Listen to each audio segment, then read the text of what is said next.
Alright, so let's get our hands dirty. Let's look at an actual example of this with Ed Sheeran's song Sing. Alright, so I'm here with some different colors pens and the lyrics that I have printed out beforehand.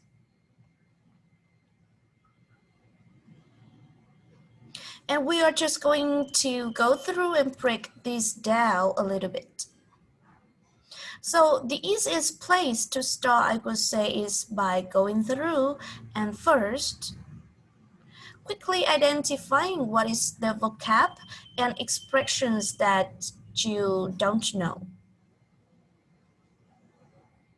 So we can just glance through this, and I already see some that might be difficult for most learners. For example, maybe glass. You've heard that before, but you're not exactly sure if that means like a cup or does it mean like a window glass. So maybe we could put like a square around that to mark that it is something that we have seen before, but we might want to revise or add it to Anki or another vocabulary. Memorization software to be able to review it later and add it to our active vocabulary. And then we'll just go through like underlining some other ones.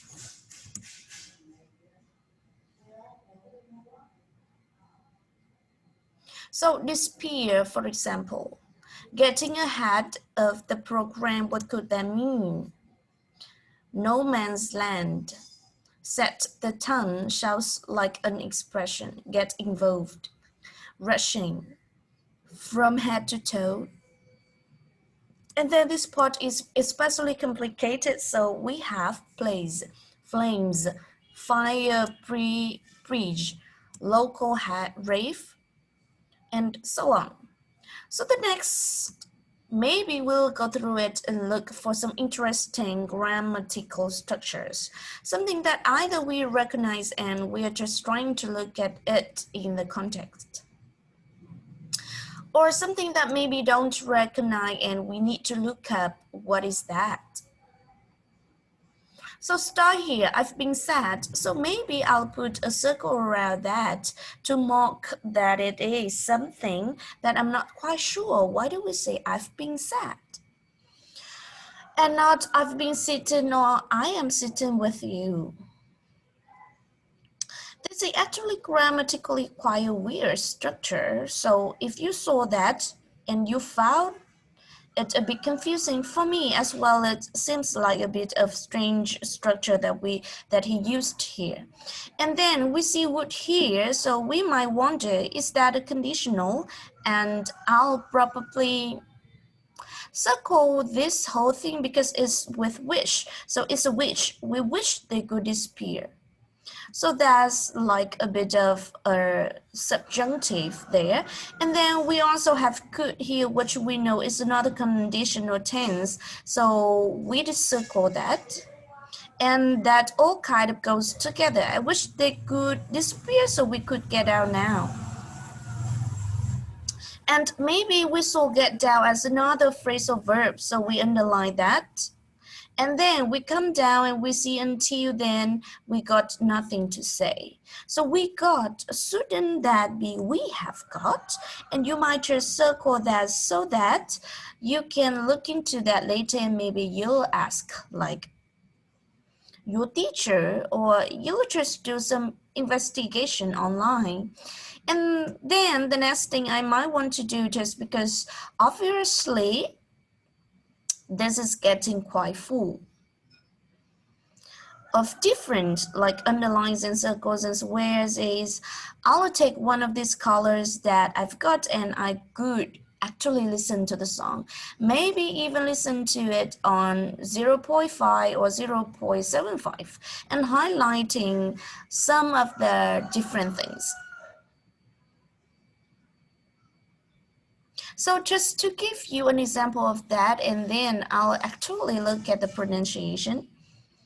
In a little bit, we see here Warner. So he doesn't say want to, he says wanna. And maybe you know what that means, or maybe you need to look it up. And then just to give you a couple more examples that I already looked up in the song and that we will listen to in a minute. Want to, that becomes want you, most likely.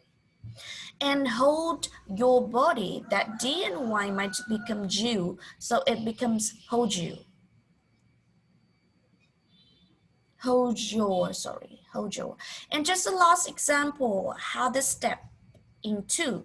He actually connects that, so he doesn't say step into, he says step into.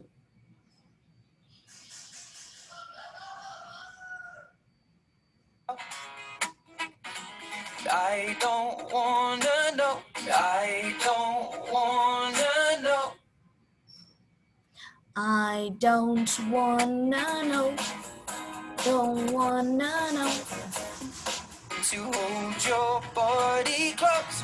To hold your body close. Repeat in 5, 4, 3. To be my lady. To hold your body close. Take another step into the no man's land. Take another step into the no man's land. Take another step into no man's land. Take another step. For the longest time, lady. I need you, darling, come on. And if I wanted to go even deeper with this, I might start actually writing. And if I wanted to go even deeper with this, I might start actually writing over here some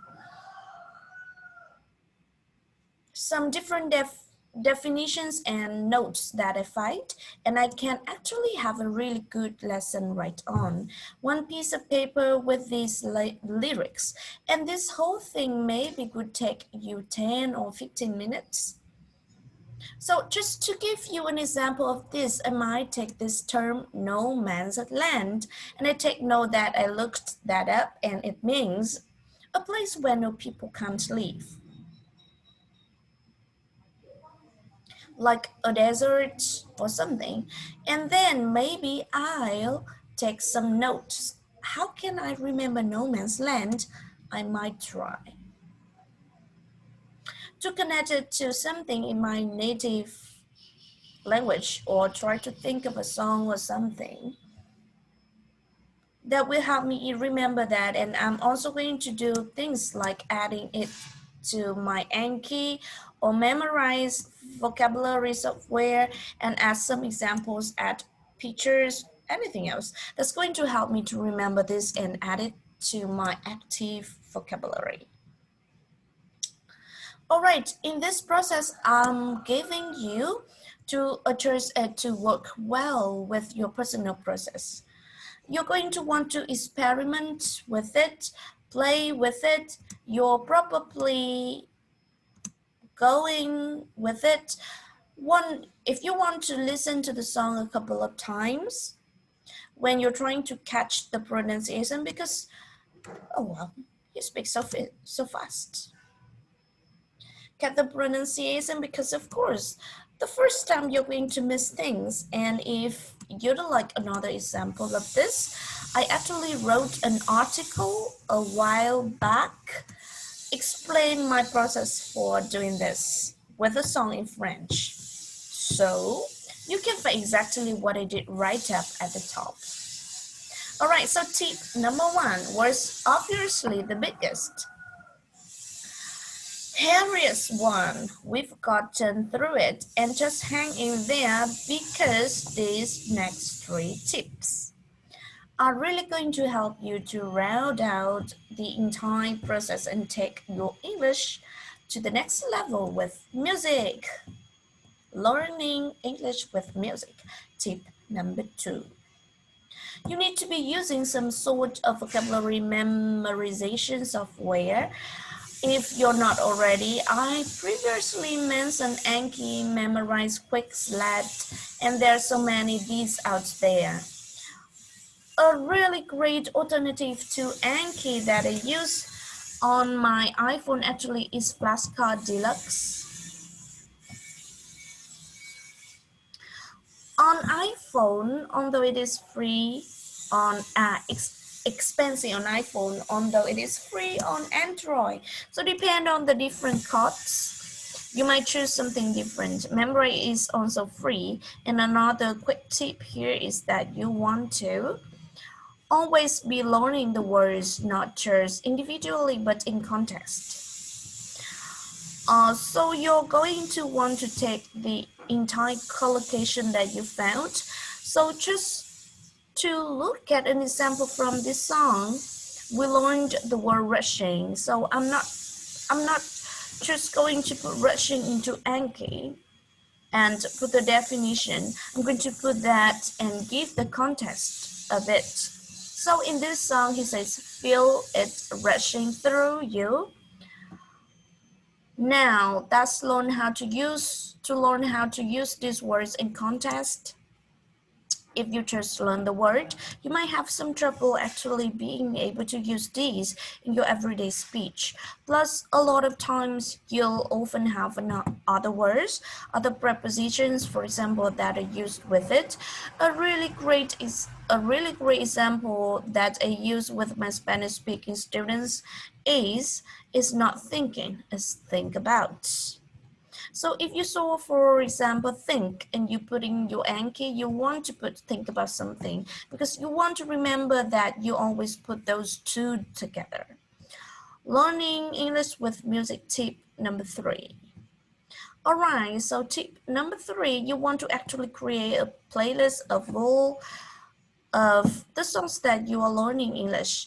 I actually have one of these on Spotify.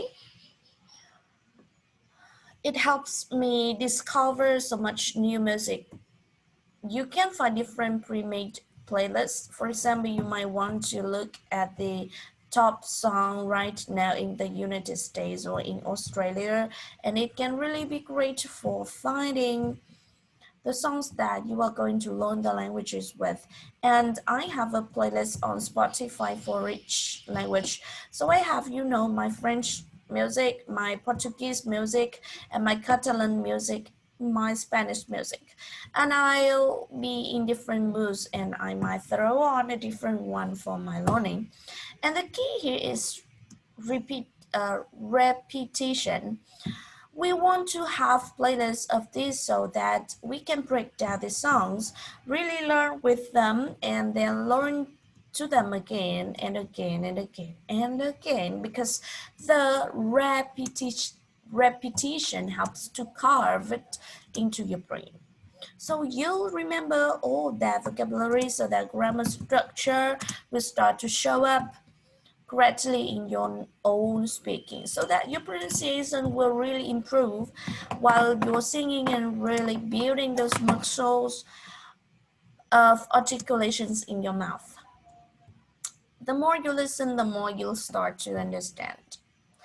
And learning English with music tip 4. Alright, and we are down to tip 4. Can you guess what it might be? I already kind of mentioned it. It is, of course, singing.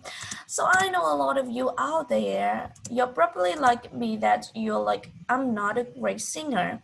But it still is really great to sing because as I've said before, it helps with picking up the pronunciation, picking up the rhythm and flow of language because we kind of sing in a way that is exaggerating the way that we naturally speak. Actually, if you pick some sort of music like R&B or rap or any other thing that kind of is mimicking how we speak, and when you sing, actually you want to really exaggerating every single sound because it's like a gym workout for your mouth. You're building your muscles of articulation. As I mentioned before, for your listening, you might even start singing on a slow or speed. So you will listen to the song on 0.5 or 0.75 speed and kind of sing along until you have really learned all the different lyrics, how to do the same rhythm that the singer is doing, and then you can slowly speed up and such A great training exercise is something I have always done with all of my students that enjoy learning with music. And I have seen them just make humongous progress in doing this every single week. What's more, if you play an instrument, I don't, but I know a lot of language learners who will combine this, for example, with their guitar or other instruments, and you're killing two birds with one stone. Why not learn how to play the guitar while improving your English? So you might be a bit like me. You don't really consider yourself a great singer, but I highly recommend that you do it anyway. I don't like singing around other people, so I try to find moments when I'm alone, for example, in the shower, even if I'm just home alone. Or another really great moment is while cooking. And I don't know why, but I especially like listening to French music or Portuguese music.